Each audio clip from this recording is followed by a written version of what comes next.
Perfect plays are very rare. I'm very passionate about what I do. Through my entire career, I've always maintained my connection with the theatre. So those first 10 years of my career were very, very intense and very passionate. They still are, but in different ways. I was lucky to meet Ramu Ramanathan, the playwright. It's important to work with different people, with younger theatre practitioners.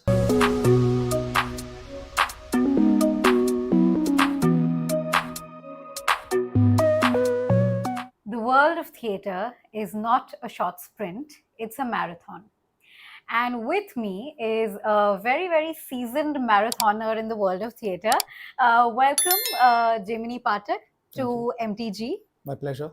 I want to start by asking you on your X profile, you describe yourself as a gadfly. So that is a very interesting way to introduce yourself. So why is that? So I like kind of inserting myself in various different art forms, and kind of I imagine that I create some sort of an annoyance with my inputs and with whatever, because I'm very passionate about what I do. So then kind of that sometimes might annoy people. So hence the term gadfly, a bit of a pest. But that is one thing about theater that we always appreciate somebody who can give their inputs, and that is one way in which you have described your creative leadership as well. You are helming so many projects. In fact, the project that you just finished, the theater production, even that is somewhere in which you exhibited your creative leadership. So do you want to tell us about that, and also talk about like why your inputs are important still? So see, I mean, gadfly, the fancy term for it these days might be disruptor or whatever. So I've always like through my entire career, I've always maintained my connection with the theatre, because it's something I do anyway. It's not mutually exclusive with my screen work. I also teach. I also take workshops, acting workshops as well as theatre workshops. So it's I like this broader perspective of being an artist. And in that sense, Manjari Pupala, whose play, she's written a wonderful solo performance. She also performs it. Uh, I found the script extremely original and kind of disruptive in its own way. It was very fresh. So I offered my services. I said, this is wonderful. So would you like me to come on? She said, to her credit, she said, yeah, okay, come on. And it's turned out very well. We've had 3 shows, and it's always nice because the more theater I do, the smaller I'm going, in the sense that I like the craft, I like the writing. It's a performer's medium, and I'm turning increasingly minimalist. So it just kind of fit into whatever my journey has been. All my theater has also been pretty minimalist. Right. Take Right. good texts, take good actors, and direct well. Put it together so that the actors can inhabit that world. Right. And So right now you're sort of helming something, but you were also a student of theater once. That is sure. like a long 30 years back, is that Yeah, it? yeah. Yeah, right. And so when you started, you worked with the greats, you trained under Sunil, Shanbhag, and all the big names, Satyadev, Dubey. So when you were a student, what did you learn from them, and what are you giving back now? Like I said, an overall perspective. So I've never been to any formal drama school or acting school. What was the best thing about them was that I got to do everything that one would do in a drama school. So I did backstage, I did production, I've rigged lights, I've operated lights, I've operated music, I've been part of the chorus, and I've slowly kind of worked my way on stage as an actor. And then after a few days of having worked with whoever at that point in time I was on my bucket list, as they say, I felt I was loaded enough from all these experiences that I had with Dubey, with Sunil Shanbhag. I did a play with Nasir Bhai also, Nasiruddin Shah. I felt I was loaded enough to actually venture out and create my own work.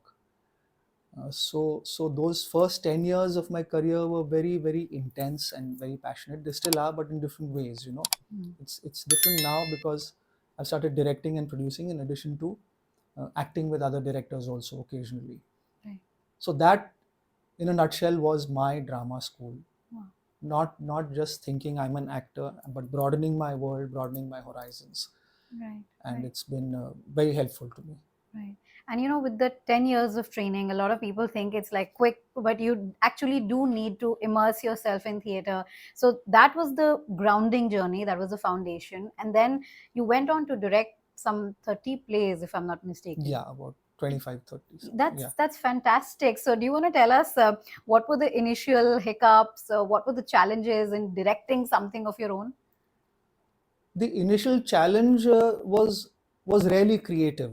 I was also, I was lucky to meet Ramu Ramanathan, the playwright, uh, at the right time, and he was in a prolific phase of writing, and I really liked his writing. I did a children's play which Sanjana Kapoor had produced, called The Boy Who Stopped Smiling, and then I almost had a pipeline to Ramu's fresh work. So the first play I did as director and producer was Curfew, which was written by him. Then I did Combat also, which he had written. Then Mahadev Bhai came my way in 2002, and I'm still doing Mahadev Bhai. It's a solo performance, about 400 shows of it. So the right time, right place, right people have happened. Of course, you've got to kind of be in the community.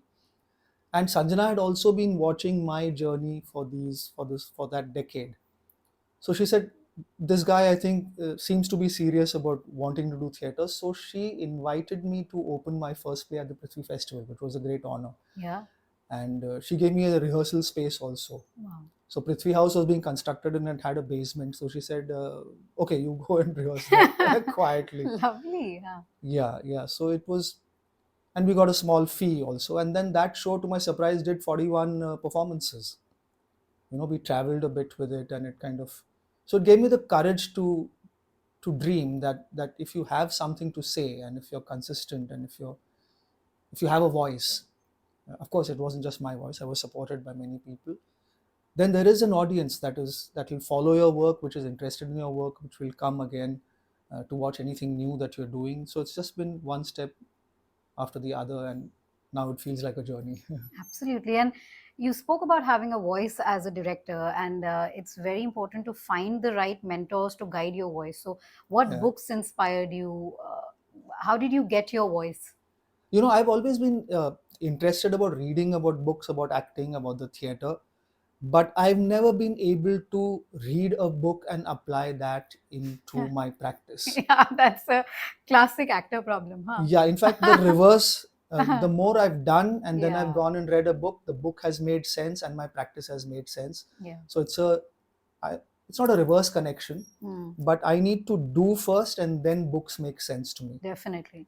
I don't know how it works for others, but this, and then when you've actually discovered things and you find an echo from the From the greats, greats, yeah. then you in a way feel validated. You feel like, oh, okay, I seem to be on the right path. Right. So, which are the experts that validated your thesis? Oh, I've read the Natya Shastra, bits of it. Then I've read Stanislavski. I've read a bit of Grotowski, Meisner.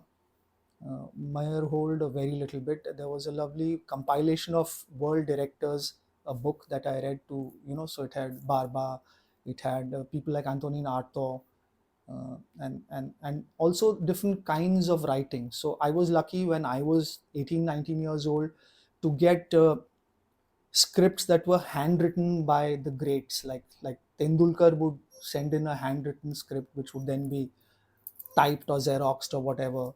Edkunchwar sending in a script to say Sunil or Dubey, Karnad's new play. So this was my initiation into writing in the theatre as a youngster, and I think that has helped me a great deal to understand structure, to understand how people actually, these were all, they were all disruptive voices in their own way. Definitely. So very early on, I got a taste of that, and so it's really helped me to kind of form frameworks also as a director, to work on text. Sometimes I've also done device theater in which there is an idea, and then you kind of start rehearsing with actors, but at the end of the day there is a performance text, whether it's written before or whether it emerges after. There is a story with a beginning, middle, and end, irrespective of how you Arrived at it. arrive at it, or even how you place it. Like you can Hmm. start at the end and then go to the big, but that's just a matter of placement by definition. So these things have been very, very instrumental in my journey. Early I got a nice grounding in that, so I feel it's important to work with different people, with younger theater practitioners, so that they also get a kind of a bridge to what the process, what the history of say last 30-50 years is. So I may be a bridge to my teachers, to the generation before me. They may find something to kind of connect to with my practice. I feel this kind of continuity is Very very, important. very important. Definitely. And as a director now, from the time that you would have started to now new kinds of even criticisms have come in, like, in terms of the text, and there's like a lot of things to take care of, like the feminist voice, or the Marxist voice, whatever. So, and I'm pretty sure you're mindful of it. So what is that standard barometer that you have, that okay, this text is good to go, it is not at all um, wrong in today's time, and we can put it out there? Ultimately, what is the play trying to say? Is it you're right, you have to tick a lot of boxes these days before choosing to do something, and that sometimes instills doubt or fear in your mind Yeah, also. I mean, yeah, but I've also realized that uh, perfect plays are very rare, and one can't be paralyzed simply by wanting to do the perfect play. So I feel like if I feel the politics of a play is something that I resonate with, if I feel that it's not disrespectful, if it's raising important questions, even if it's entertaining, I don't necessarily believe in giving lectures. Come watch my work, watch my play, be entertained, but also be stimulated, so that when you're on your way back home, the play stays with you. So it may be asking or raising some tough, difficult questions which may not have answers also. Right. And as an actor, we've really not come to that part. We've just focused on the direction. But as an actor, you had a phenomenal journey, and I know you don't like to talk about your role, but a lot of people, they would want to know that, what was your experience working with Hansal Mehta in Scam? It's wonderful. The thing is that it's extremely well written. Firstly, the web Yeah, show, they definitely. took about 2 years or slightly more than that to condense that Sucheta Dalal's book into a web show. And Hansal and I have actually, he's been following my work in the theater and otherwise, and I've been following his work for a long time. It was kind of long overdue that we work together. He has a very good hold on how he wants to tell his story. Definitely. And secondly, he really enjoys interacting with actors. Many a time you find in cinema that the director is just kind of putting a show together, or is Definitely. more interested in the technical aspects, but he kind of manages to bring all that together and make it a live kind of experience while you're on the set. Wow. So there will be suggestions back and forth. uh, he's not prescriptive as a director. He won't say at this point I want you to do this, because he trusts his actors. At least he trusts me. So he enables, he facilitates for actors to kind of come into their own, and I think that's wonderful. Lovely. And you have come on your own, with all your work in theater. So, if you could just talk about your top three performances that really honed out the best of which one would. Oh, that's a tough one. How do I choose my own? Okay, the in fact, the ones that didn't have a long run for whatever reason, they're they're dearer to me, but that might be a universal syndrome. You feel that your play should have done better. So of course Mahadev Bhai has been very successful, also because we kept it as a 4-person team, even though there are some 35-40 characters that come and go in the play. So Ramu decided very early that let's keep it as a 1-person show and as a storytelling, and that in itself was a kind of a production masterstroke, so that I could do more shows. Exactly. and the play has been done at festivals. It's at public shows. Out of the 400, I think more than 200 shows must have been done at schools and colleges and things like that. So that's a very fond memory. Then the children's theater that I've done. So the first production of The Boy Who Stopped Smiling.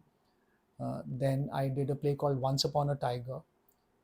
I Around 2006 there were these stories consistently in the Indian Express about the tiger numbers dwindling to 1100, then 900. And I said, I wanted to create, I love wildlife, and I said, I want to create awareness about this.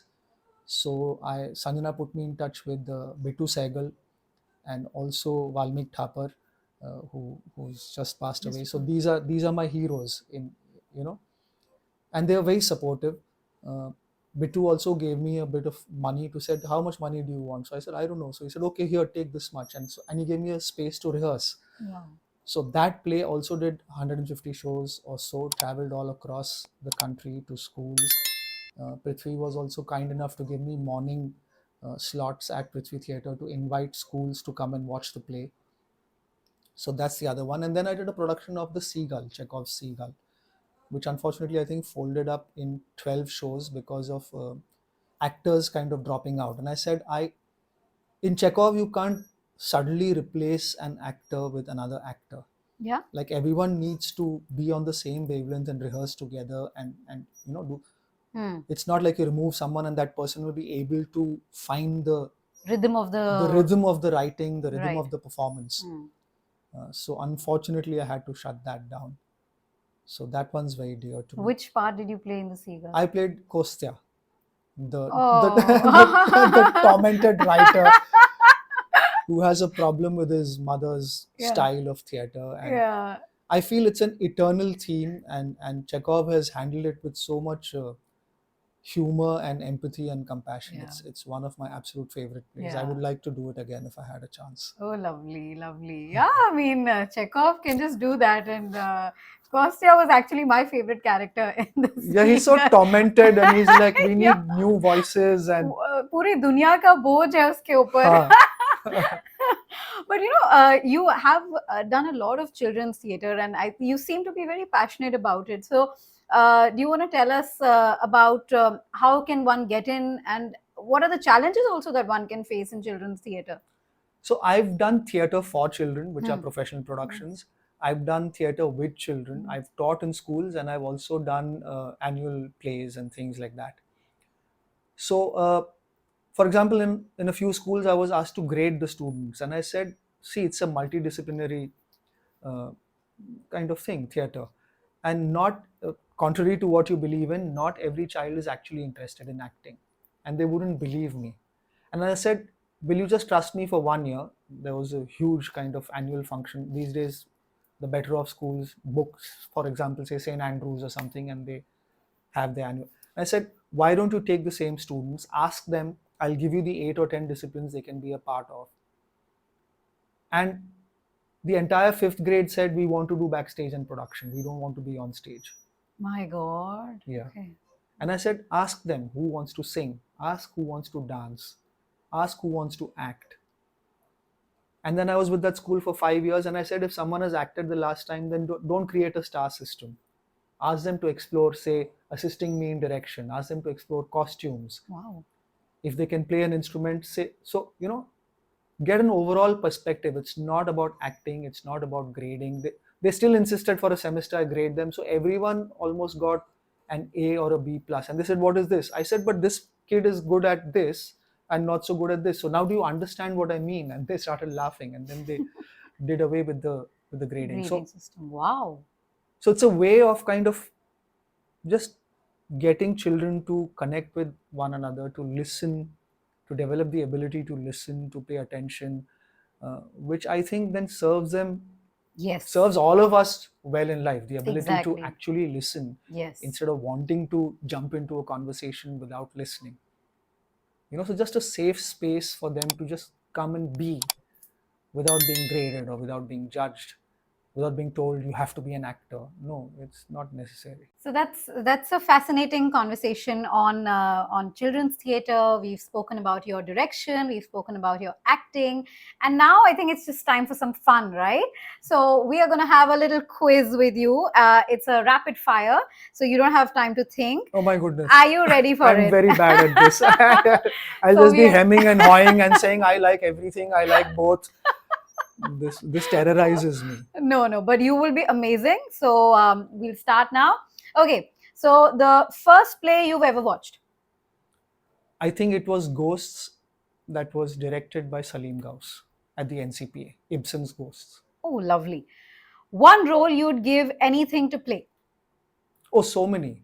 Like I've been wanting to do Shakespeare for a while, but not like any one Shakespeare performance, but compile it and give it a kind of, so there's Lear, there's Macbeth, there's Hamlet. I've played Romeo when I was young enough, I think, to play Romeo.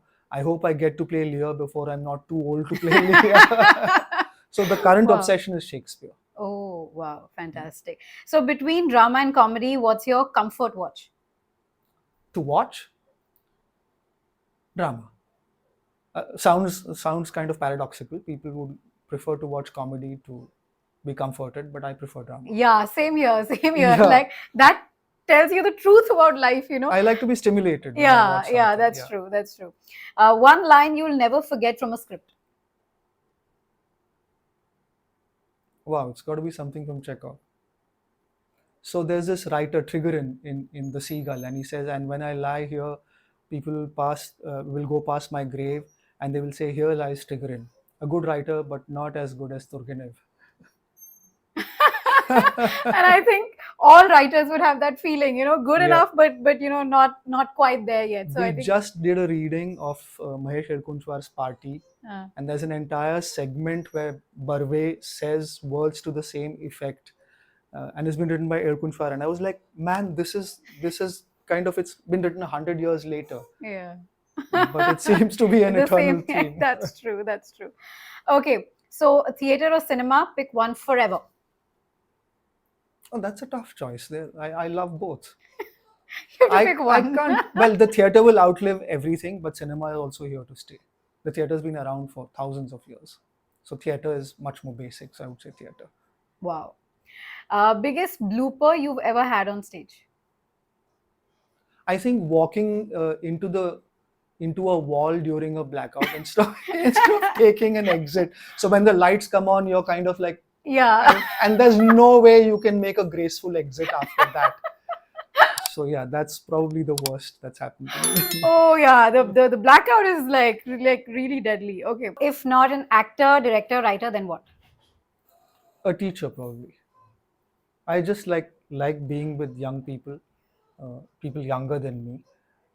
I like sharing. It's not Yeah. exactly teaching. I like listening. I like kind of just like tuning in. Lovely. And not necessarily drama. I might teach literature. I might teach something else. Wow, fantastic. So one theater legend you'd love to have coffee with. Samuel Beckett. Right. Okay. Stage you dream of performing on anywhere in the world.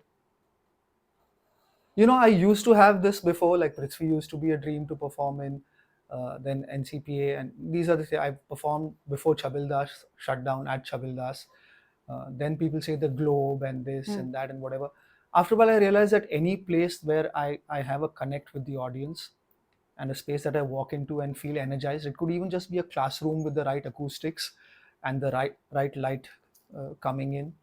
But every theater person has that one dream auditorium, dream theater. No, not really. I Okay. thought Kamani was, I love Kamani. I performed there. People say you should perform at the Globe once, but they only do Shakespeare. Who knows if I get the Shakespeare thing going, I might perform there. I've seen performances at the Globe. Right. So I think that's a really wonderful space. Wow, that's fantastic. Then a theater superstition you totally believe in. I don't know. They say you shouldn't say good luck. You should say break a leg instead. Yeah. Yeah. So break a leg is supposed to be like, it's Yeah. the worst it can get. Huh. Therefore, Oh, You like won't that. get bad luck. You won't. Oh, wow. Yeah. There's also this superstition about Shakespeare's. What Yeah, is it? they never say Macbeth in the theater. Yeah, They call yeah, it it's that doomed. Scottish. It's cursed. That's yeah, it's that Scottish play, right? Yeah, Yeah. Oh my yeah. God. Okay. I think I would probably believe in it. I don't know. So if your life were a play, what would the title be? Work in progress. I don't know.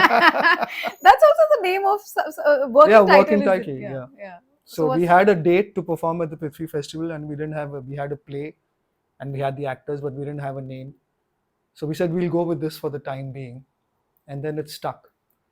And I can't for the world of me think of another name because I'm yeah, just like it's a block now. So yeah. it's just stayed working title for 25 And years. also it's very ironic and cool, so working Yeah. title, it's like not trying to be too hard, like, yeah. Okay, anyway, so the last question we're at is a theater tradition you never skip. Just the huddle before a show. If people can just get together and it can just be silent. uh, I like that sense of community before a show. And of course chai. Rehearsal mein chai chahiye, vada pav chahiye. Yeah, you can get me coffee and whatever fancy snack and this and that, but I want my vada pav and chai. Yeah, old habits die hard, but we've had a fascinating conversation with Jaimini. We've talked about the beautiful journey that he's had in theater, and we also delved a little bit into their cinema journey and the amazing work they've done in promoting theater and cultural education in the city of Bombay. So thank you so much for your time. Thank you. Thank you. My pleasure. Thank you.